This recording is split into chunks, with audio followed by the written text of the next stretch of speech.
والمرسلين المخاطب بالطه وياسين سيدنا ومولانا ومولانا جد الحسن والحسين بالقاسم وغمزة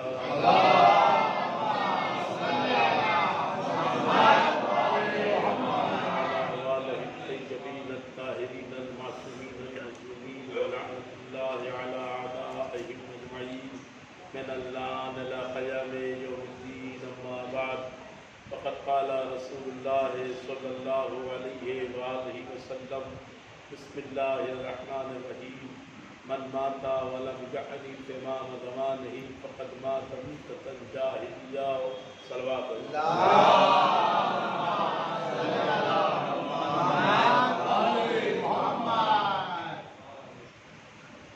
حضرات گرامی قدر و معزز سامعین کرام و جملہ ماتمداران سرکار سید الشہداء و سوگواران امام رسول کربلا، ہم سے مجالس کا آج یہ تیسرا مرحلہ، ہماری اور آپ کی یہ تیسری ملاقات بتصدق ذکر محمد و آل محمد علیہ السلام ہونے جا رہی ہے. موضوع گفتگو آپ کے پاک و پاکیزہ ذہنوں میں محفوظ ہے. عالم اسلام میں اہمیت امامت کیا ہے، قرآن کی روشنی میں امامت کا وجود اور اس کا معیار کیا ہے، اسی حوالے سے ہماری اور آپ کی گفتگو ساری ہے. انتہائی افسوس کے ساتھ میں معذرت عرض کر رہا ہوں کیونکہ وقت بڑا مختصر ملتا ہے اور میرے سامنے وقت کی ایک طویل دیوار کھڑی رہتی ہے، اس لیے میں جو آپ کا خدمت ہے میں ادا نہیں کر پا رہا ہوں. انشاءاللہ کوشش یہی کروں گا کہ کم وقت میں زیادہ گفتگو آپ سے ہو سکے. مل جل کر ایک بلند ترین صلوات.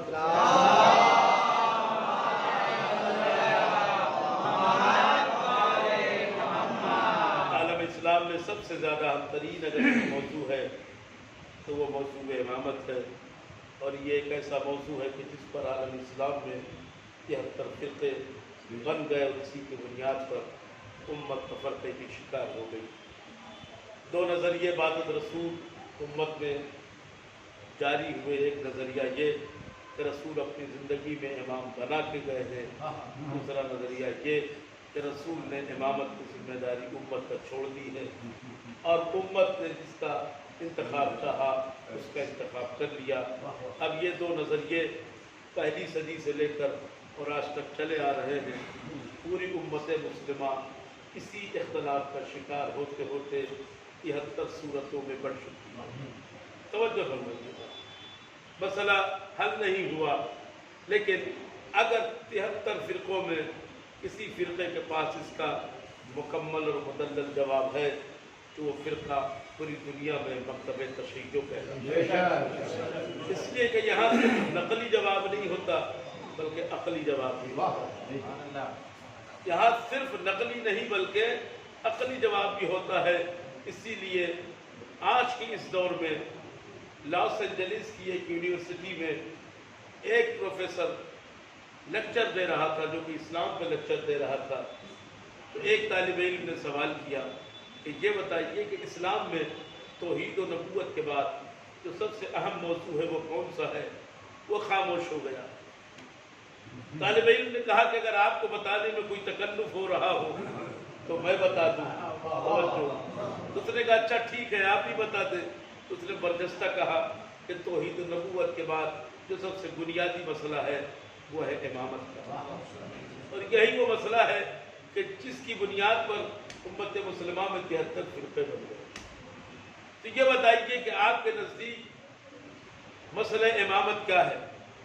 اس نے فوراً یہ کہا کہ میں امامت پر 2 گھنٹے بول سکتا ہوں، لیکن میں اختصاراً آپ کو سمجھائے دیتا ہوں کہ رسول کے بعد امت کا مسئلہ، امامت کا مسئلہ رسول نے امت پہ چھوڑ دیا تھا اور امت نے اپنی مرضی کے حساب سے انتخاب کر دیا. تو اس طالب علم نے کہا ٹھیک ہے اگر آپ کا یہ نظریہ ہے تو میرے ایک سوال کا جواب دے دیجیے. انہوں نے کہا کیا؟ کہ ذرا یہ بتائیے کہ کیا 100 اندھے مل کر یہ طے کر سکتے ہیں کہ دن ہے یا رات ہے؟ بندے نہیں. توجہ فرمائیے گا. 100 بندے مل کر یہ طے کر سکتے ہیں کہ دن ہے یا رات ہے؟ کہا نہیں. کا امت کا جو امام ہوتا ہے اس کا معیار یہ ہے کہ وہ امت سے افضل ہو. کا بالکل اگر امت سے افضل نہیں ہوگا تو پھر وہ امت کا امام نہیں ہو سکتا. کا بالکل اس کا امت سے افضل ہونا ضروری ہے. تو امام ہوا افضل, امت ہوئی مفضول. کا بالکل صحیح ہے. تو کہ یہ کہاں کا قاعدہ ہے کہ مفضول امت کا, مفضول امامت کا یا مفضول افضل کا انتخاب کرے؟ توجہ فرمائیے گا. مفضول افضل کا انتخاب کرے, یعنی اگر کوئی انتخاب کرے گا تو اس کا مطلب یہ ہوگا کہ وہ اس سے زیادہ عقل مند اور صاحب علم ہے. اور اگر اس سے زیادہ صاحب علم اور صاحب عقل ہوا تو پھر اسے کسی امام کی ضرورت کیا ہے؟ تو یہاں پر یہ نظریہ باطل ہو گیا. لیکچر دیتے دیتے وہ استاد, وہ پروفیسر چند لمحے کے لیے کسی ضرورت کے تحت جانے لگا تو اس نے طلاب میں سے ایک سینئر طالب علم کو بلایا اور کہا جب تک میں نہ آؤں تب تک تم ہماری جگہ پر کھڑے رہو اور یہ طلاب جتنے بھی ہیں انہیں دیکھتے رہو. وہ جیسے ہی جا کر واپس آیا پھر وہ طالب علم کھڑا ہوا اور کھڑے ہو کر کہنے لگا یہ بتائیے کہ آپ نے اپنی جگہ ایک طالب علم کو دکھایا. اس لیے کہ تاکہ جتنی دیر میں نہ رہوں اتنی دیر میری جگہ خالی نہ رہے. یہ کلاس بغیر کسی پروفیسر کے نہ رہے. کا عجیب بات ہے, ایک چھوٹی سی یونیورسٹی کا پروفیسر چند لمحے کے لیے اگر کہیں جائے تو بغیر مانیٹر کے کلاس چھوڑ کے نہ جائے. تو اسلام کی اتنی بڑی یونیورسٹی کا پروفیسر محمد ہمیشہ کے لیے جائے. صلوات محمد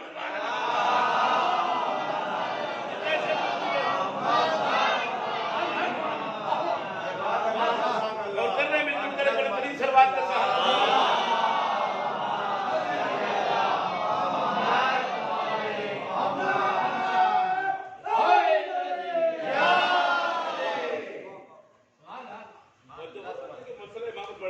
انشاءاللہ. بہت سی باتیں ابھی 2 مجلسیں اور ہیں, اس میں انشاءاللہ اور واضح کروں گا. آخری مجلس تک میں مکمل کر دوں گا اپنے موضوع کو. یہ مضمون ہے جو آپ کو ترتیب کے ساتھ میں پیش کر رہا ہوں. دوسری چیز یہ کہ امامت کا کام کیا ہے, کار امامت کیا ہے. جیسے نبی کا کام اللہ نے قرآن میں بیان کر دیا, یتلو علیہم آیاتہ, آیتوں کی تلاوت کرنا, وَيُعَلِّمُهُمُ الْكِتَابَ وَالْحِکْمَةَ, علم و حکمت کی تعلیم دینا, تزکیہ نفس کرنا. امام کا بھی تو کچھ کام ہوگا. امام کا کام کیا کہ امام کا کام یہ ہے کہ نبی جو کچھ چھوڑ کر جائے اس کی حفاظت کرنا. یہ امام کا کام بتا رہا ہوں, بالکل آمادگی سے سنیے. جو کچھ نبی چھوڑ کر جائے اس کی حفاظت کرنا امام کا کام. تو امام ہوا محافظ. اللہ کی تمام تر وراثتوں کا محافظ امام ہے. میں قریب آ کے پڑھ رہا ہوں اور آسان کیے تو آپ نے دیکھا ہوگا کہ کوئی بھی قیمتی محل کہ جس میں بہت ساری قیمتی چیزیں رکھی ہوئی ہیں, وہاں کوئی ہو یا نہ ہو محافظ ضرور ہوتا ہے. محافظ ضرور ہوتا ہے.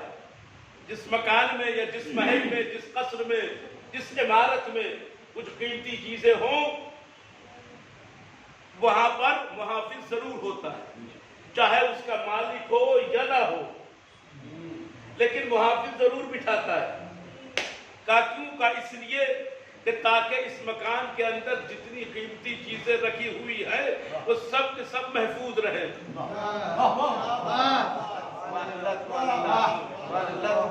وجہ فرمائیے گا. دیکھیں میں نے ایک جملہ کہا تھا کہ مالک ہو یا نہ ہو لیکن محافظ ضرور رہے گا. لفظ بدل دوں، محافظ نگاہوں کے سامنے ہو یا نہ ہو، مالک نگاہوں کے سامنے ہو یا نہ ہو، لیکن محافظ ضرور رہے گا۔ کب تک رہے گا؟ جب تک وہ مکان سلامت ہے۔ بھائی کہاں بیٹھے ہیں آپ؟ جب تک وہ مکان سلامت ہے، جب تک وہ محل سلامت ہے، تب تک وہاں پر محافظ کا ہونا لازم ہے اور ضروری ہے، چاہے مالک ہو یا نہ ہو۔ مگر محافظ رہے گا کب تک؟ کہ جب تک وہ مکان سلامت ہے، اس کی حفاظت کے لیے محافظ کا رہنا ضروری ہے۔ تو بھائی متوجہ رہیے گا، اب اگر جن لوگوں کی نگاہیں اس مکان میں رکھی ہوئی قیمتی چیزوں پر ہوں، اور کیجئے گا بھائی، جن لوگوں کی نگاہیں مکان میں رکھی ہوئی ان قیمتی چیزوں پر ہوں، وہ دشمنی مالک سے کریں گے یا محافظ سے؟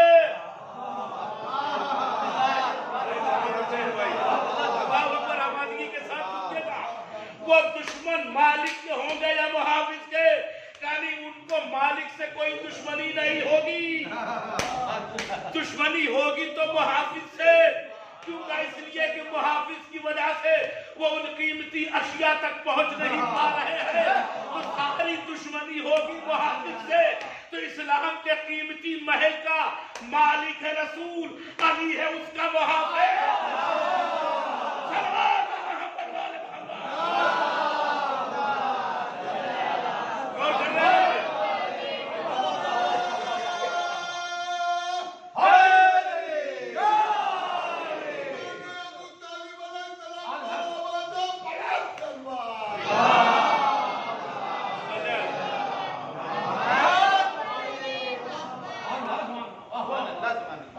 اسلام کے قیمتی محل کا مالک ہے رسول، محافظ ہے علی، چونکہ علی امام ہے، محافظ ہے علی۔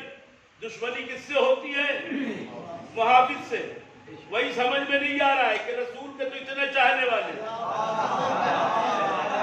علی سے اتنے جلنے والے، تو علی سے اتنے جلنے والے کیوں؟ علی ہے قصر اسلام کا محافظ۔ ایسے بھی ایک اور مثال دے دیتا ہوں، نبی نے فرمایا ایک جملہ، ایک لقب دیا ہے جناب امیر کو، ایک لقب دیا ہے، بڑا ہی عجیب لقب ہے۔ آپ نے فرمایا یا علی انت یاسوب الدین، اے علی تو دین کا یاسوب ہے۔ میں بزرگوں کے لیے نہیں، اپنے بچوں اور اپنے نوجوانوں کے لیے پڑھ رہا ہوں، یا علی انت یاسوب الدین، اے علی تو میرے دین کا یاسوب ہے۔ یاسوب کہتے کسے ہیں؟ یاسوب کہتے کسے ہیں؟ کہ یاسوب شہر کی مکی کے چھتے کے دروازے پر بیٹھے ہوئے سردار کو کہتے ہیں۔ اس سردار کا کام کیا ہوتا ہے کہ جتنے بھی شہد کی مکھیاں اپنے دامن میں عرق لے کے آتی ہیں، چھتے کے اندر جانے سے پہلے وہ چیک کرتا ہے کہ واقعی یہ عرق گلاب لے کر آیا ہے یا کیا زہر لے کر آیا ہے۔ اگر زہر لے کر آیا ہے تو اسے وہیں پر قتل کر دیتا ہے، اور اگر بھائی عرق کی مٹھاس لے کر آیا ہے تو اندر داخل کر لیتا ہے۔ یا علی انت یاسوب الدین، اے علی تو میرے دین کا یاسوب ہے۔ اسی طرح سے جو دل میں ایمان کی خوشبو لے کر آئے گا تو اسے قبول کرے گا، جو نفاق کا زہر لے کر آئے گا۔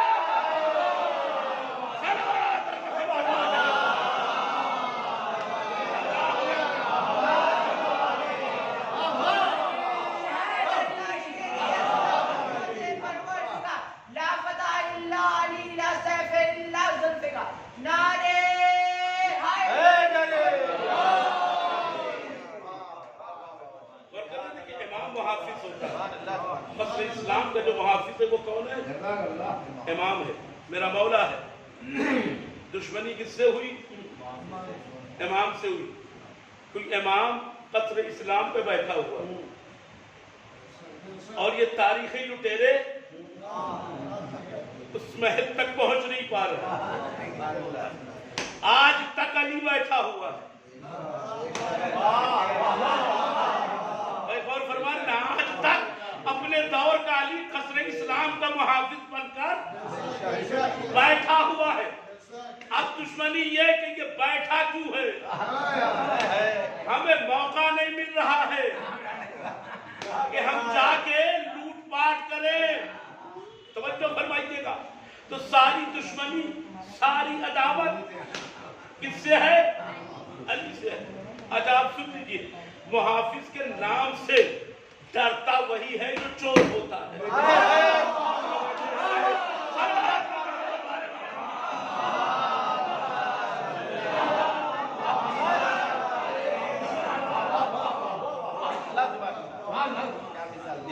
دیکھیں پیغمبر کی ایک حدیث ہے جسے آپ سب، بلکہ میں یوں کہوں گا میری قوم کا بچہ بچہ اس حدیث کو جانتا ہے اور اسے یاد ہے.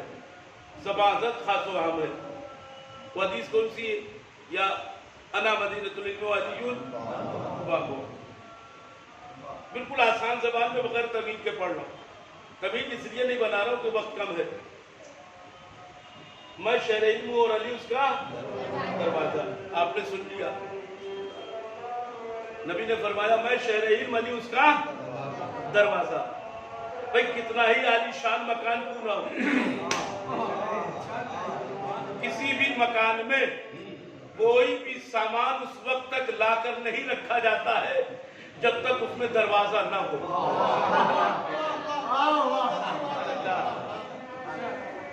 جب تک دروازہ نہ لگے کوئی اس مکان میں کوئی چیز لا کر نہیں رکھتا. کیوں کہ بغیر دروازے کے وہ غیر محفوظ ہے. غیر محفوظ ہے. توجہ. تو دروازہ ہے حفاظت کا ذریعہ. نبی نے فرمایا میں شہر علم، میں شہر علم والی اس کا دروازہ ہے. اب جو بھی شہر میں آنا چاہے اسے چاہیے کہ دروازے سے آئے. اور یوں بھی شریف آدمی ہمیشہ توجہ فرمائیے گا. اگر ہمارے سماج میں اس حدیث کو، یہ حدیث نہیں رکھتی، لیکن علی کی دشمنی میں اس میں اضافہ کیا گیا اور یہ کہا گیا کہ فلاں جدار فلاں سقف، فلاں اس کی دیوار ہے، فلاں اس کی چھت ہے. ٹھیک ہے، میں نے کہا چھت آپ لے جائیں، آپ کو سلامت و مبارک ہو. دیوار بھی آپ لے جائیں، آپ کو مبارک ہو. در ہمارے پاس رہنے دیجیے. دروازہ علی ہے، دروازہ علی ہے. ٹھیک ہے، فلاں دیوار ہے، فلاں چھت ہے، علی دروازہ ہے. انصاف سے بتاؤ ہمارے سماج میں در سے آنے والے کو کیا کہتے ہیں اور دیوار سے آنے والے کو؟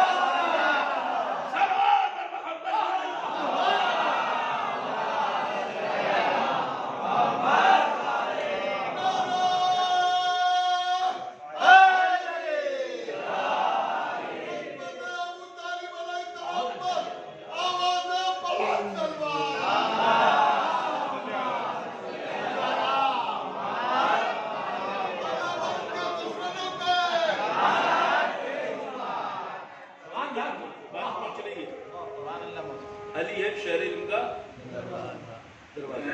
شہر علم نبوت کا دروازہ ہے. دنیا میں کوئی بھی انسان اگر کسی سے کچھ چاہتا ہے، اسے کچھ ملے، اسے کہاں جانا پڑتا ہے؟ دروازہ. ادھر نبی شہر علم ہے، ادھر دروازہ علی ہے، ادھر امت. امت، نبی، امت دونوں کے درمیان دروازہ کون ہے؟ اب میری طرح مخاطب رہیے. اب اگر امت کو کچھ رسول سے چاہیے تو اسے کہاں آنا ہے؟ بالکل تصویر بنا کے پیش کر رہا ہوں، کہاں آنا ہے؟ دروازے تک. دروازے کی ایک خاصیت ہوتی ہے، وہ خاصیت شاید سن کر آپ خاموش نہیں بیٹھیں گے، وہ بھی سن لے آپ. یہ ہے شہر علم نبوت، ذات محمد. یہ ہے امت محمد. بیچ میں ہے شہر علم کا دروازہ. امت کو نبی سے جو کچھ چاہیے وہ دروازے تک آئے، یعنی علی تک آئے. توجہ. دروازے کی خاصیت یہ ہوتی ہے کہ لینے والے کو بھی دروازے تک آنا پڑتا ہے.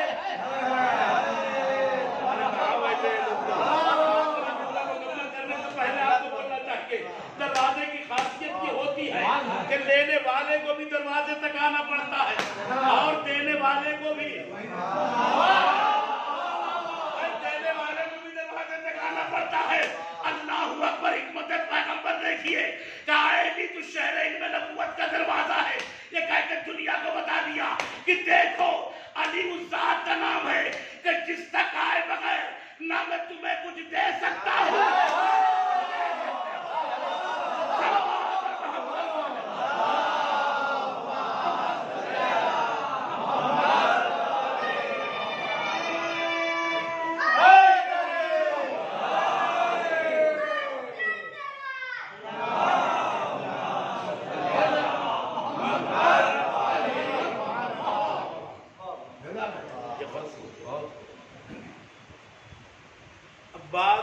بعض ذہن کیسے ہوتے ہیں پہلے ہمارے وہاں یہ بیماری نہیں تھی اب تھوڑی تھوڑی ہمارے وہاں بھی ہونے لگی. ایک عالم دین نجف میں گزرے علامہ مستنبط. انہوں نے کتاب لکھی ہے القطرہ فی فضائل اہل بیت والترا. انہوں نے 20,000 حدیثیں اہل بیت کی فضائل میں جمع کی. اس کے بعد انہوں نے یہ جملہ لکھا, اس کتاب کا نام یہ لکھا کہ فضائل آل محمد کے سمندر میں سے یہ ایک قطرہ. اتنا ہے ایک قطرہ. پھر وہ اسی اپنے مقدمے میں لکھتے ہیں کہ ابھی اس وقت دنیا میں فضائل کی جتنی بھی کتابیں موجود ہیں وہ صرف 20% ہے. 80% جو فضائل کی حدیث اور کتابیں تھیں وہ دریا برد کر دی. یہ 20% تو جو فرمائیے 20,000 حدیثیں انہوں نے لکھی. اس کے بعد یہ قطرہ دنیا پریشان ہو گئی. یہ ایک قطرے کو دیکھ کر پریشان ہو گئی. اگر کہیں سمندر کو دیکھ لیتا اگر کہیں فضائل کا سمندر دیکھ لیتی تو شاید سمندر میں یہ دنیا غرق ہو جاتی. یہ قطرہ صرف انہوں نے دکھایا ہے. دنیا پریشان ہے. لوگ کہتے ہیں کبھی کبھی ہوتا یہ ہے کہ جوش عقیدت میں یا جوش محبت میں ہم مبالغے سے کام لے لیتے ہیں. ہم نے کہا کوئی مبالغہ نہیں ہوتا میرے بھائی, اصول ہے. ہم کبھی کسی کو بڑھاتے نہیں ہیں. اور خود ہمارا جو مکتب ہے مکتب تشیع اس میں حد بندیاں ہیں. توجہ, اس میں نہ ہم بڑھا سکتے ہیں نہ کسی کو ہٹا سکتے. قسم خدا کے ہم نہ گھٹا سکتے نہ بڑھا سکتے. اور اگر بڑھانے کی گنجائش ہوتی تو آج ہمارے 14 معصوم نہ ہوتے. 14 معصوم نہ ہوتے. ہمارے وہاں ایسی بھی ذات پائی جاتی ہے جو معصوم صفت تو ہے لیکن ہم 14 میں شمار ہم خدا کے نہیں کرتے ہیں. اگر گنجائش ہوتی تو 14 تک تعداد نہ رہتی, آگے بڑھ جاتی. لیکن ہمارے وہاں حد سے بڑھانے کا اختیار کسی کو نہیں دیا گیا ہے. اور ہمارے وہاں فضائل گھٹانے کا بھی اختیار نہیں دیا گیا. جہاں بڑھانے پر پابندی ہے وہی گھٹانے پر بھی پابندی ہے. اب آپ ہم پر اعتراض نہ کریں کہ یہ فضائل کہاں سے پڑھ رہے ہیں. بھائی جا کر اللہ سے پوچھے کہ قرآن میں آپ نے بیان کیوں کیا. جا کر رسول سے پوچھے کہ حدیث میں آپ نے بیان کیوں کیا. یہ قرآن ہے جو بیان کر رہا ہے کہ ایک نبی دربار فرعون میں جادوگروں کے سامنے جب کھڑا ہوا اور 700 جادوگروں کی رسیاں سانپ بن کر موسیٰ کے سامنے آ گئی تو جناب موسیٰ نے اپنا عصا پھینکا. جیسے ہی عصا موسیٰ اژدہا بنا جادوگروں کی رسیوں کو نگل گیا تو جبی نے موسیٰ پر پسینہ آیا. پریشان ہوئے سوچنے لگے کہ اب کیا کرے. تردد کے شکار ہوئے. آواز قدرت آئی موسیٰ خذ بیدیک, اے موسیٰ اپنے ہاتھوں سے اسے پکڑ لو. ولا تخف ولا تحزن, اے موسیٰ ڈرو نہیں گھبراؤ نہیں, آگے بڑھو اور پکڑ لو. توجہ, یعنی موسیٰ کے سامنے جب اژدہا آیا تو ایک لمحہ سے ہی جناب موسیٰ کو سوچنا پڑا. اللہ نے جب حوصلہ دیا تب آگے بڑھ کر اسے پکڑا. یہ مقام نبوت ہے. مگر آؤ تاریخ بتاتا ہوں. ایک بچہ ہے 3 دن کا کہنا ہے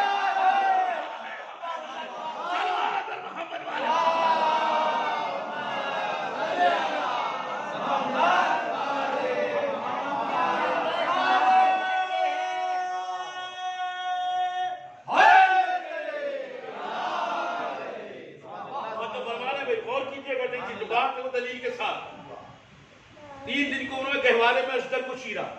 وہ نبی ہے جو دیکھ کر ٹھہرا, رکا, سوچنے لگا کیا کروں. اللہ نے کہا حوصلہ بڑھائے, ڈرو نہیں. اللہ کا یہ کہنا ڈرو نہیں, یہ کس بات کی دلیل ہے میں نہیں کہوں گا. گھبراؤ نہیں, یہ کس بات کی دلیل ہے میں نہیں کہوں گا. مگر یہاں 3 دن کی عمر میں اشتر کو چیر دیا. اب دوسرا جملہ سنیا. یہ موسیٰ جب ان سے پوچھا گیا کہ یہ بتاؤ کہ اس وقت پوری کائنات میں سب سے بڑا عالم کون ہے, انہوں نے کہا میں ہوں, انا عالم الاکبر, میں سب سے بڑا عالم ہوں. جناب موسیٰ نے کہا, اللہ نے کہا تمہاری زبان پہ جو میں آئی اے موسیٰ میں سب برداشت کرتا ہوں, مگر میں کسی کی میں چاہے یہ میں ہو چاہے وہ میں. اللہ دونوں میں کو برداشت نہیں کرتا. جاؤ خضر کے پاس علم حاصل کرو, جاؤ خضر کے پاس علم حاصل کرو, تم سے بھی بڑا عالم موجود ہے. اب مجمع مجھے بتائے کہ جناب خضر کیا ہے, نبی ہے, پیغمبر ہے, رسول ہے, کیا ہے؟ بعض نے کہا نبی ہے, بعض نے کہا ولی ہے, پرن جو بھی ہے موسیٰ کے استاد ہوئے یا نہیں ہوئے. کیا موسیٰ کے استاد ہیں؟ بہار الانوار علامہ مجلسی, مناقب آل ابی طالب, علامہ شہر عاشو, یہ 2 کتابوں کا ریفرنس دے رہا ہوں. دونوں نے لکھا کہ ایک دن 5ویں امام سے روایت ہے, وہ بیان کرتے کہ ایک دن میں نے دیکھا کہ میرے بابا زین العابدین کی خدمت میں ایک نورانی شخص حاضر ہوا, آ کر ان سے گفتگو کرنے لگا. وہ سوال پہ سوال کیے جا رہا تھا, میرا بابا جواب دیے جا رہا تھا. جب وہ جواب پا کر چلا گیا تو میں نے اپنے بابا سے پوچھا, بابا ذرا یہ تو بتائیے یہ سوال کرنے والا کون تھا. تو میرے بابا نے مسکرا کے کہا کہ یہ جناب خضر تھے جو کچھ مسئلوں میں الجھے ہوئے تھے, اسی کے حل کے لیے ہمارے پاس آئے تھے. تو 5ویں امام کہتے میں نے پوچھا بابا یہ وہی خضر ہے جو موسیٰ کے استاد, جن کے پاس اللہ نے موسیٰ کو بھیجا تھا. کہاں یہ وہی ہے؟ کہا یہ بتائیے ان کے پاس موسیٰ سے زیادہ علم کیسے ہوا؟ کہ اللہ نے میرے جد علی کے علم کے 70,000 حصے کیے, ان میں سے ایک حصہ خضر کو دے دیا.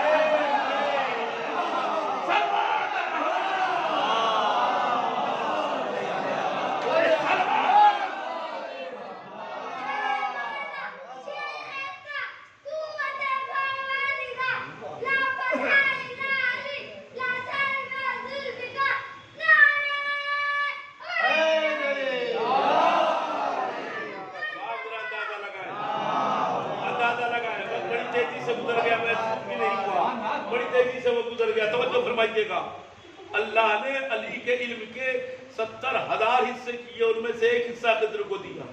تو وہ موسیٰ کے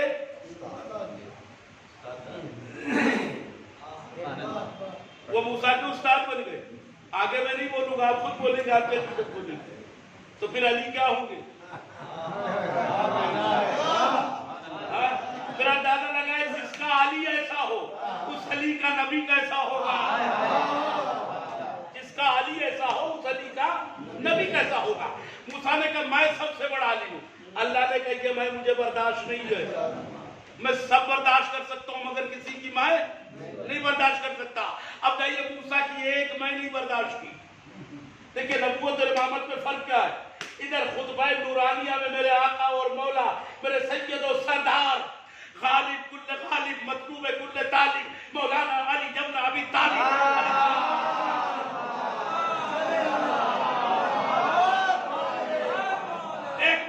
کئی مرتبہ میرے مولا نے خطبہ نورانیہ میں کہا ہے کہ فرش زمین کا بچھانے والا میں, آسمان کا شامیانہ بنانے والا میں, ستاروں کو روشنی دینے والا میں, چاند سورج کو طلوع و غروب کرنے والا میں, ہواؤں کو چلانے والا میں, رزق کو تقسیم کرنے والا میں, موت و حیات کے کرشمے دکھانے والا میں, زمین سے سب سے اگانے والا میں, بطن مادر میں بچوں کی شکلیں بنانے والا میں, کائنات کو مقدر بنانے والا میں, دریا کو روانی دینے والا میں, ہواؤں کو وجدانی دینے والا میں, فضاؤں کو سکون دینے والا میں, ہواؤں کو سکون دینے والا میں, دلوں کو چائے دینے والا میں, کائنات کا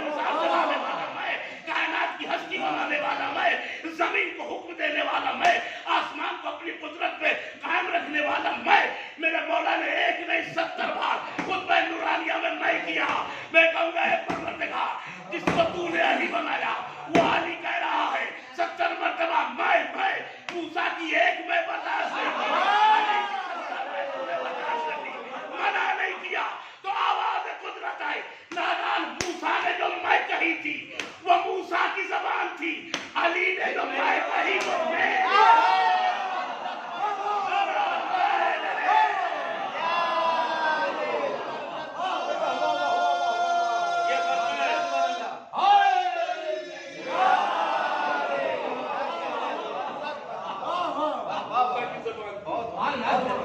جس زبان سے میں کہی وہ میری زبان تھی.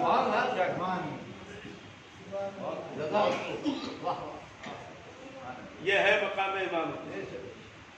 70 مرتبہ میں کہا کہ مرتبہ بھی اللہ نے منع نہیں کیا. توجہ فرما رہا. باقی مضمون میں کل کی مجلس کے لیے چھوڑ رہا ہوں, وقت گزر گیا. کائنات کا مقدر بنانے والا ہوں, کائنات کی مشکلوں کا حل کرنے والا. اچھا عجیب بات ہے, آدم سے لے کر عیسیٰ تک کوئی بھی نبی ایسا نہیں ہے کہ جس کی مشکل میں میرے مولا نے مشکل کشائی نہ کی ہو. مانتے ہیں یا نہیں؟ یہ حدیث پڑھو. میرے مولا نے فرمایا کہ میں نے آدم سے لے عیسیٰ تک ہر نبی کی مدد چھپ کے کی ہے. آخری نبی کی مدد ظاہر ہو کر کی ہے, کھل کر کی ہے. چھپ کے کی ہے آدم سے لے کر عیسیٰ تک. میرے مولا نے یہ جملہ اس لیے فرمایا کہ تاکہ دنیا کو معلوم ہو جائے کہ امام غیبت میں رہ کر بھی مدد کرتا ہے.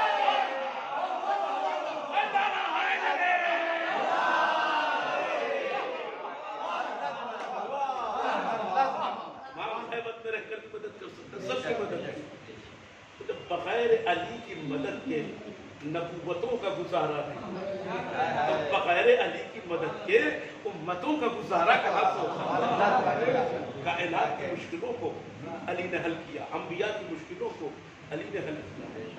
مگر میں کہوں گا اے کائنات کی کشائی کرنے والے, اے کائنات کی مشکلوں کو حل کرنے والے, اے میرے آقا و مولا, سب کی حاجتوں کو پورا کرنے والے, اے میرے مولا یقیناً تو نے کائنات کی مشکلوں کو حل کیا. مگر ہاں ایک مشکل ایسی ہے, تیرا بیمار کو دربار شام فرماتے دربار شام میں 7 دروازے. میں کربلا سے لے کر کوفہ سے لے کر شام تک کسی بھی منزل پر میں نے اپنی بیٹی اماں زینب کو پریشان کیا. ہر سختری مشکل سے میری بیٹی اماں بلند حوصلے کے ساتھ گزرتے, میرا بھی حوصلہ بڑھا. مگر داخل ہے دربار شام کے لیے بہت ہی قیامت کا مرحلہ تھا. جب چھٹے دروازے ایک مرتبہ چھٹے دروازے پر بیٹھ گئی اور کہنے لگی سید سجاد اب مجھ سے اٹھا نہیں جاتا. اللہ پر غیرتوں کی پائکر مجسم حیات کائنات حیا کی شہزادی ملکہ عصمت کی بیٹی نے سید سجاد نے کہا میرے لال اب اس سے آگے مجھ سے نہیں جایا جائے گا. تو میں نے آگے بڑھ کے کہا اے بیٹی اماں کربلا سے یہاں تک آپ مجھے حوصلہ دیتی رہی, میرا حوصلہ بڑھاتی رہی. اے بیٹی اماں آج آپ کو کیا ہو گیا ہے, اس وقت کیا ہو گیا ہے کہ آپ کہہ رہی ہیں میں اس کے آگے نہیں جا سکتی. کہا میرے لال میں 5 سال کی تھی, اپنے بابا علی کی دور میں تھی. میرے بابا نے مجھے واقعہ بتایا زینب تجھے سر پر رہنا رسل بستا دربار شام میں داخل ہونا پڑے گا. تو میں نے کہا تھا بابا کرسی نشینوں کے درمیان